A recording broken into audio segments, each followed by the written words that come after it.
টানা 4 বারের বন্যার ক্ষতি পুষিয়ে নিতে শীতকালীন আগাম সবজি চাষের ব্যাপক সফলতা পেয়েছে সিলেটের কৃষকরা। তবে তাদের অভিযোগ, সরকারি সহযোগিতা না পাওয়ায় স্থানীয় সুদের কারবারি মহাজনদের কাছ থেকে ধার নিয়ে সবজি চাষ করতে হয়েছে, ফলে সবজিতে লাভ কম হবে। অন্যদিকে কিছু এলাকায় কৃষি অফিস থেকে কৃষকদের বীজ ও সার দেয়া হলেও বঞ্চিত অনেক কৃষক। সহজ শর্তে ঋণ সহায়তা দেওয়ার দাবি কৃষকদের।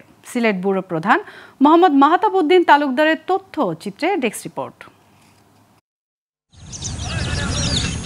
শীতকালীন আগাম সবজি শিম, ফুলকপি, বাঁধাকপি, টমেটো, পালং শাক চাষে ব্যাপক সাফল্য দেখিয়েছে সিলেট জেলার 13 উপজেলার কৃষকরা। সহজ শর্তে ঋণ সুবিধা পেলে কৃষকরা আরও বেশি লাভবান হতো বলে দাবি তাদের। তবে ধান চাষের চেয়ে সবজি চাষে লাভ বেশি দাবি কৃষকদের। কৃষকরা বলছেন, আগাম জাতের সবজি চাষ করে লাভবান হচ্ছেন অনেকে। শীতকালীন সবজি চাষে সরকারি অর্থ সহায়তার দাবি তাদের।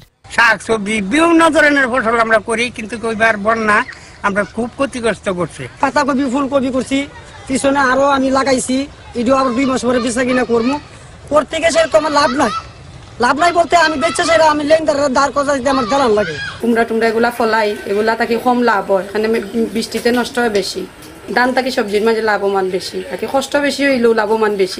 ধান এক কানি জমি করলে যে মূল্য পাওয়া যায়, সিম বা সবজি অন্যান্য সবজি করলে 10 শতক সবজি করলে 1 কের ধানের মূল্য পাওয়া যায়। পাতাকপি, ফুলকপি আমরা লোন করে বলছি সরকার কেন আমরা অনুদান দেয় না, কিস্তি মিশাই না চালাই ওরা কিছু করতে পারে না। আইনা লাগাইছি, মানে সরকার যদি আমরা কিছু অনুদান দিত লোন হতে, তো আমরা চলে ফিরে খাইতাম, আরো দিন উন্নত হইতাম, এরপরে আরো করতাম।